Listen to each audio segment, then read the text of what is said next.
Merci Hélène. Poursuivons à présent notre exploration du chakra du cœur, le 4e chakra. Il est de couleur verte et son élément est l'air. Dans son symbole, une étoile qui représente l'union des forces et des énergies opposées. Ce chakra du cœur se situe au milieu de la poitrine, sur le sternum. Il fournit l'énergie au cœur, aux poumons, au système circulatoire, au diaphragme et à la partie supérieure du dos.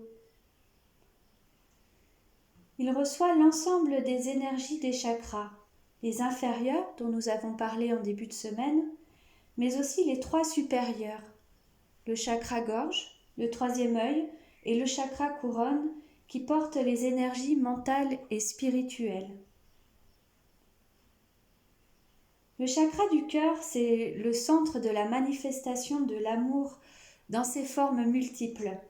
L'amour de soi, l'amour de l'autre, l'empathie, la compassion.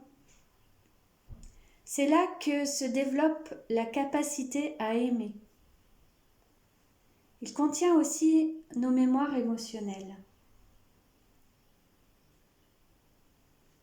Lorsque le chakra du cœur est équilibré, les relations sont harmonieuses, en accord avec le cœur. Il y a un équilibre entre le besoin de donner et celui de recevoir. Vous vous estimez.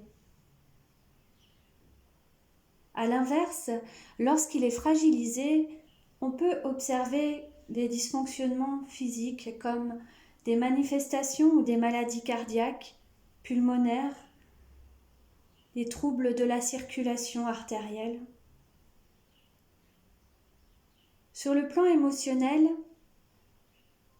ça va se traduire par un déséquilibre dans le don de soi ou à l'inverse de l'égocentrisme. Ça peut être une incapacité à ressentir de l'amour pour soi qui va conduire à la dépendance affective, le besoin de toujours recevoir l'approbation des autres et de l'extérieur, une vulnérabilité. On peut également ressentir de la tristesse, avoir une humeur changeante, mais aussi être très exigeant avec soi et les autres. Dans sa dimension spirituelle, il est le centre de la paix émotionnelle et de la sérénité. Son écoute permet l'élévation spirituelle lorsque l'ego se soumet à l'amour inconditionnel. On dit aussi qu'il contient l'arbre exaucant les souhaits. Alors, éveillez ce chakra, partez à la découverte de cet arbre et demandez-lui d'exaucer vos rêves les plus fous.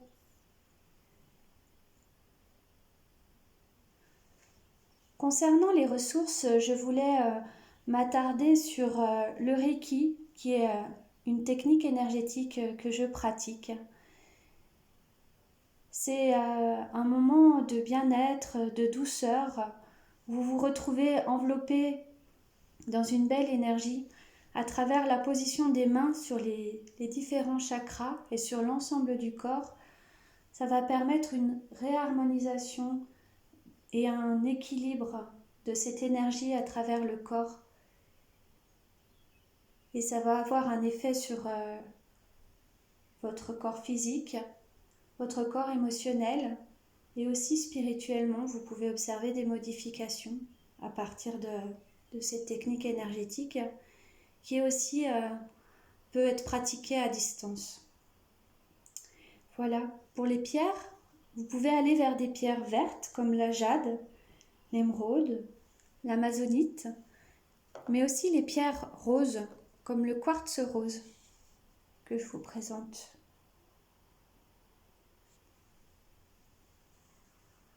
Enfin, pour faire vibrer ce chakra du cœur de sa plus belle énergie, écoutez votre cœur, communiquez vos sentiments, ouvrez-vous à l'autre, rêvez, faites les choses que vous aimez, les activités que vous avez toujours voulu pratiquer, et puis acceptez, pardonnez, contemplez et déterminez votre propre destinée. Pour conclure, je vais vous lire un extrait du livre que vous voyez à l'écran depuis le début de cette présentation.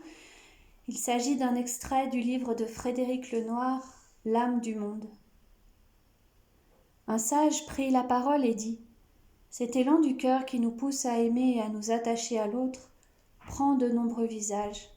Il y a l'amour de la mère pour son enfant et celui de l'enfant pour sa mère. Il y a celui du père pour son enfant et de l'enfant pour son père. Il y a celui des frères et sœurs qui ont grandi ensemble. Celui des amis qui se sont choisis librement et qui s'aiment réciproquement d'un amour d'amitié. Il y a l'amour des amants qui se désirent intensément et qui s'aiment avec passion. Il y a l'amour des époux qui ont choisi de construire leur vie ensemble. Il y a l'amour du maître pour le disciple et du disciple pour le maître qui lui apprend à vivre et à grandir. Il y a aussi l'amour que nous ressentons pour les animaux qui nous sont proches, l'amour de la terre et du monde. Un sage prit la parole et dit : toutes ces formes d'amour peuvent dilater notre cœur, l'agrandir, le faire vibrer. L'amour nous fait comprendre que nous ne pouvons être heureux sans les autres.